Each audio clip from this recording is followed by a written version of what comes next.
जाहैबाय मोननै जायगानिफ्राय फैदों।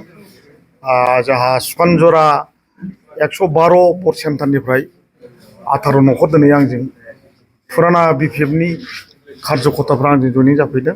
आरो मोनसेया जाहैबाय सिउगुरि सालबारि 58 भट सेन्टारनि दिनैहाय 9 न'खर आंजों जयनिं जाफैदों। बिथांमोना गोदोनिनो फुराना बिपिएफनि खाजोबमोन। दा बिथांमोना फिन दिनै आंजों फैनानै बिजेपिनि बे न'खरफ्रा मेम्बार जाफाफैबाय। बेनि थाखाय आङो बिथांमोनखौ रोजा रोजा साबायखर बावहरो। आसा खालामदों आरो गोबां फैबावगोन। आं नोंथांमोननि सिगाङावबो बुंखादों, आंजों जयेन लाग्रा मानसिफ्रा गोबां दंबावो। आरो आंहा गावखौनो आं दुगासो बुंनानै लानाय जायो। आंहा साइलेन्ट भटार्सबो बिराद गोबां दंखायो। आरो दिनैनि दिनाव बिजेपिनि जेनाखि खामानि मावनाय दांनायखौ नुनानै गुबुन हारिफ्रा आंजों दिनैहाय 65% अलरेडि दंखायो। जेब्लाना टिकेटआ डिक्लेयार जायो अब्ला बर'फ्रा आंजों आरो 40% फैगोन बेखौ आंहा बिसास दं। दिनैहाय आंजों 28% बर'फ्रा आंजों जयेन जाबाय। ओंखायनो बनरगाव समस्थियाव जिखि पार्टियानो गोरा जा आंखौ फेजेननो हानायनि खुनु क्षमता गैया।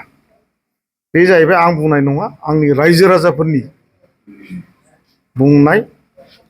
रायजो राजाफोरनि बे आंखौ सापर्ट होनायनि थाखायनो आङो देरहानाया खाथां। बेनो लाबोनो मानसिखौथ' लेंनानै बुद्रुनानै लाबोनो हायाना, मालाय गावसोर फैखायो मोजां मोननानै। गोदोनिफ्राय जिहेथु बिसोरो जोंनो आवगायावनो खामानि मावफाबाय थाग्राखा बिसोरो आंजोंनो। नाथाय आंहा दुखुनांथाव बाथ्रा बेनो, आङो खेबसेल' इएम जानायखाय रायजोनि समस्याफोरखौ आं मावजोबनो हायाखै।